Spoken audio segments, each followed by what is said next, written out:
Hello, everybody. Josh Brown here, back for another great episode on Franchise Euphoria. Well, today's episode is brought to you by IndieFranchiseLaw.com, a leading resource in the franchise space to help you if you're considering buying a franchise, turning your business into a franchise, or growing your business through a licensing or franchise structure. So go on, check it out, IndieFranchiseLaw.com. I think you'll find a lot of valuable and free information as you continue to kind of weigh franchising and licensing and the growth of your business. Without further ado, I hope you enjoy today's episode.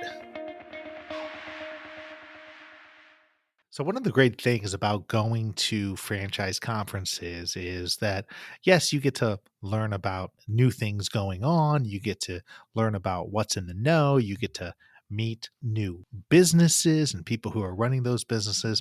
And you also get to meet some fantastic people along the way. So this interview today is with Angela Cote of Franchise Growth Catalyst. Met Angela initially on LinkedIn, but then we finally met in person at the International Franchise Association conference. And I had a chance to interview her about her business, Franchise Growth Catalyst, and what she does to help franchise systems grow. She brings a tremendous amount of passion, energy, and know-how, having been on the franchisor and franchisee side of things. So without further ado, I hope you enjoy this great interview with Angela. Hi, Angela. Howdy, Josh. How's it going? It's going awesome. Tell us what you do and a little bit about your history. So my dad is the founder of a franchise company in Canada that we grew over the years to almost 500 locations. So if anybody's heard me ever talk on a podcast before, they may have heard that I ran around dressed up as Kelly Kebab as a kid at grand openings, and you know, I helped out there, child labor, whatever you want to call it, and then in the late 90s, I was the female boss's daughter, and I would show up to teach these older male franchisees how to run their business. So, you know, female boss's daughter, 20 years old. I'm sure you can imagine how well that went over. It must have been great. Yeah, it was really easy. In fact, my dad always said to me, you know, Ange, you've got like all these strikes against you. You're female, you're young, you're the boss's daughter. Like, it's not going to be easy, and everyone's watching you, so you've got to work twice as hard. But it must not have scarred you too bad because you're still in franchising. Yeah, I can't seem to get away. You know, you're so right. But that's the beauty of that opportunity that I had out in the field, really learning about the franchise relationships. And then after doing that for a few years, I actually became a multi-unit franchisee. So I was a multi-unit franchisee for 18 years. What brand? Can you share? Yeah. Actually, well, it's the family business, which is called M&M Food Market. Real quick side backstory here.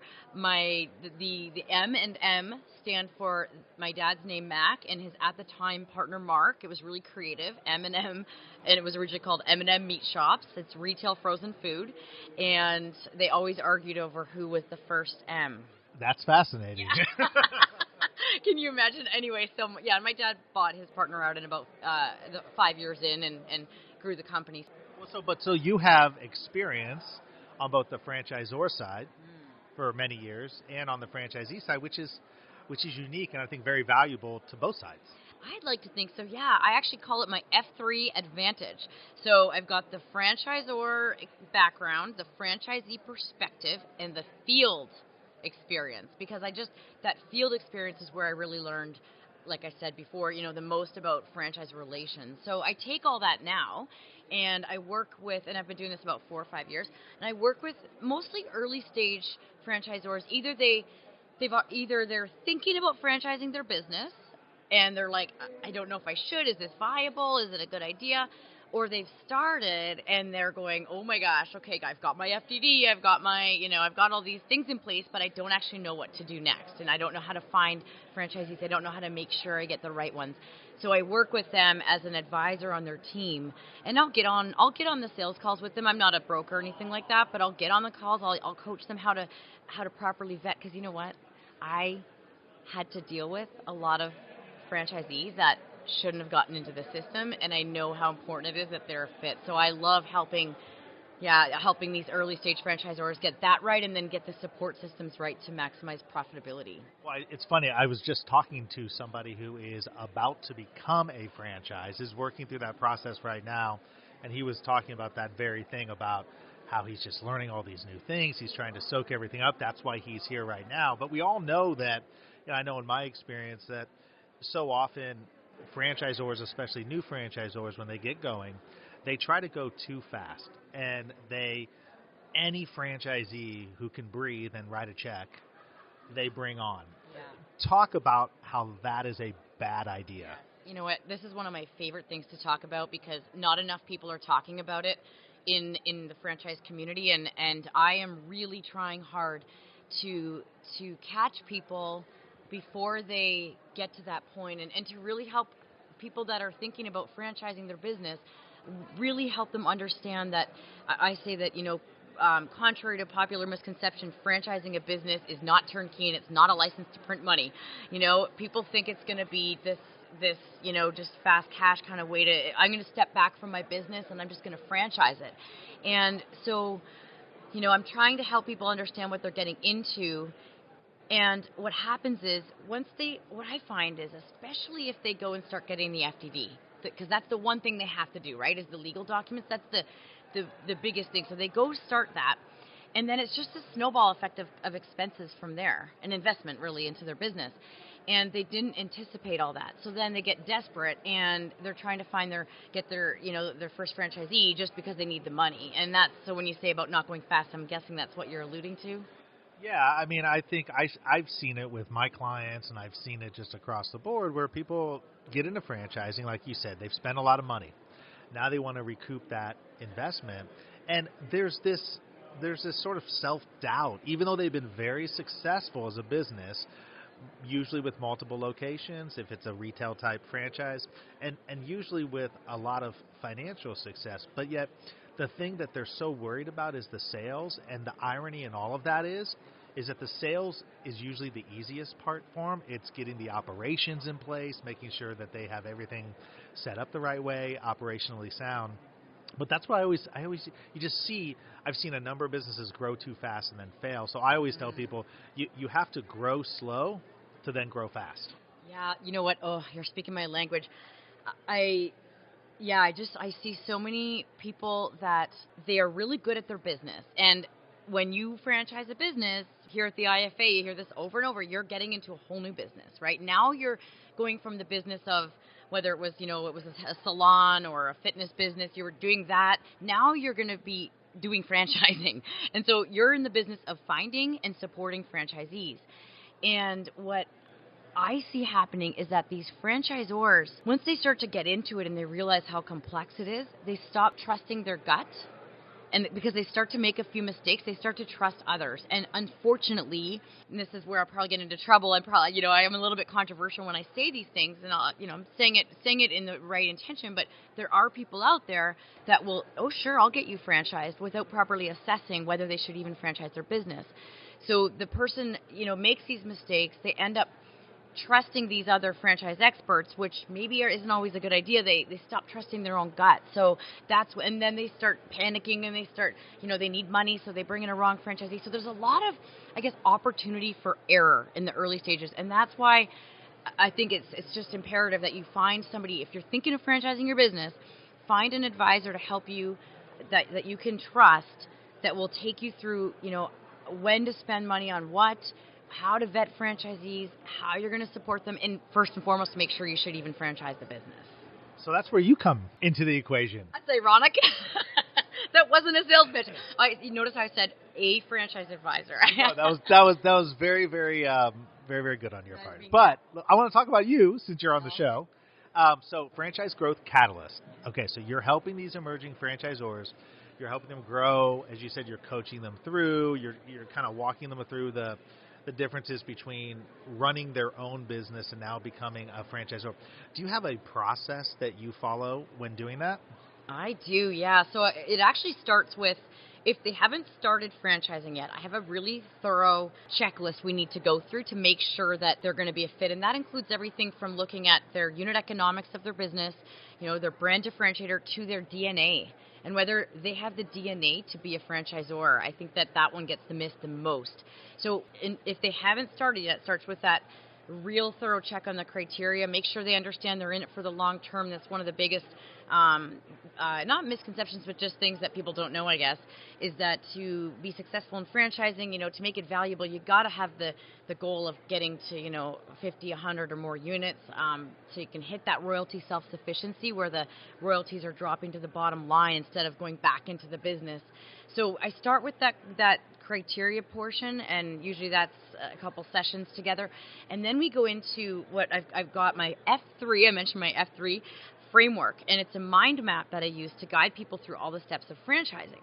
It's got everything from, let's make sure your brand foundation is solid, and your business foundation is solid, and that's everything from what sets you apart and how do you find customers, how do you hire people, all these things. Starting there to the legal, and I don't pretend to be a legal expert. I'll leave that to you, but I do have that on my mind map so people can see when you talk to a franchise attorney, here's what you're going to be working through, just so you kind of go in there knowing. And then we got everything from on that mind map, everything from when a franchisee signs on, what needs to happen, what does that look like, how are we going to support them. And then there's also a section on franchise recruitment. So everything from what does the DNA of the franchisee look like that we're trying to find, what are the channels we're going to look for them in, how are we going to vet them, what questions are we going to ask, what expectations are we going to set up. So yeah, we go through this process, and it certainly takes time. And do you continue to work with them after their franchise is all set up and going? Ooh, yeah, that's the best part. Because there's so much value in having, I believe, and I walk the talk. I have a business coach myself, somebody on the outside helping guide me and catch me when I need to course correct because I'm going in the wrong direction. So, because there's blind spots. That is exactly what I call it. I help them see the blind spots. So can I give an example of a client I'm working with? Of course. Okay, I'm going to give a shout out to one of my faves, and he knows it. It's called the Happy Cat Hotel. And it's a hotel. It's a boarding facility, but it's a step up. It's not putting cats in kennels. It's putting them in a little room because they've done a bunch of research and found out that cats actually do like attention and do better, and they return to their homes in a better state. And you can go check out their website. But anyway, we started working together. He had his FDD. But we've done everything from getting him organized with all the things he's going to need for franchisees to now, getting that process in place for vetting them and finding the franchisees. And the buck doesn't stop there, because when he gets a franchisee, how are we going to support them? When the support you try doesn't work, then I'm there for you to say, okay, that didn't work. Tell me how you said it again. Oh, okay, we've got to tweak how we're approaching that, or we've got to do that a little bit differently for this individual franchisee. So it's ongoing, sounding board and making sure that we're just really trying to prevent them from making the expensive, common mistakes that even the smart people in franchising made. I love that. And we can't end the interview before you talk about your own podcast that you recently started. So what's your podcast? Thank you. Yeah, so I actually had a lot of people saying, have you thought about doing a podcast? You should have a podcast. And I resisted for two reasons. One is because I want to be able to give the content myself. And so that might sound a little bit selfish, but I know that I want to be able to give my content, so that was a bit of a roadblock. And then two is just the engineering and the background of it. Well, the way that I've solved that is I've heard of this idea that you can just give your content, so it's kind of Gary V style, if you follow Gary Vaynerchuk. Yeah, of course. Yeah, he was here last year, so it's just giving my insights on all the questions I get asked, so I give that out on the podcast. And I also will bring on guests from time to time, not every time, but when I know that they can, sort of ramp up or amplify what I'm saying. So I've done a couple already. One of them is with Dan Monahan, a fellow Canadian who's quite a rock star in franchising. We talked about, the support systems and ways to really support franchisees. And then I have an interview with a client that went through franchising the business and then changing their mind, basically, because it was so nutty. Yeah, so the real truth. I'm getting real. I like that. Yeah, so it's all about, my style is all about being real and unpolished, and maybe because that makes it easier, but to be unpolished, I don't have all the work to do. But also, I just want people to hear the truth and really know what they're getting into. The way I solved the engineering side of it is I've gotten support from a mutual friend of ours, Jack Munson of Social Geek Radio. He agreed to take care of the back end. So, I mean, if you can find somebody to do that for you, great. But that's how it worked for me. And so it's called Franchise Growth Catalyst. Yeah. So if you're looking for it, and I love to get feedback from people, go to just Google Social Geek Radio, Angela Cote. You can do that on any of the platforms like Apple Podcasts, the app there. Just Google it in your browser, whatever, and you'll find it. So for now, that's where it is. I might break off at some point, but he's definitely a great guy, and I appreciate it. Shout out to Jack. And then if somebody wants to reach out to you about your services, what's the best way to reach you? Thank you. Well, they find me I'm all over social media. I think you know that. Yes, you are. But I can also be found at, just email me, Angela at angelacote, that's COTE.com, and on my website, which is just angelacote.com as well. It's been awesome to meet you, number one, to interview you. You've got great passion, great energy for what you do, so best of luck to you, and thanks so much for coming on. Thank you. I'm smiling ear to ear. This is just my favorite thing. I just love being able to share my insights and chat, so thank you, Josh. Thank you so much for tuning in for another episode of Franchise Euphoria. If you enjoyed this episode or have enjoyed the podcast in general, I would really appreciate it if you could go to iTunes and leave me a rating and review. It really helps to get this podcast out to more and more people. So the easy way to do it is go to iTunes and in the search box, put in Franchise Euphoria.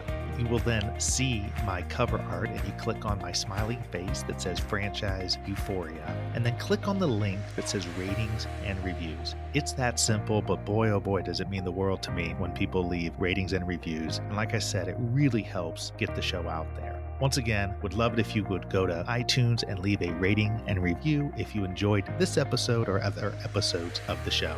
And until the next time, happy franchising.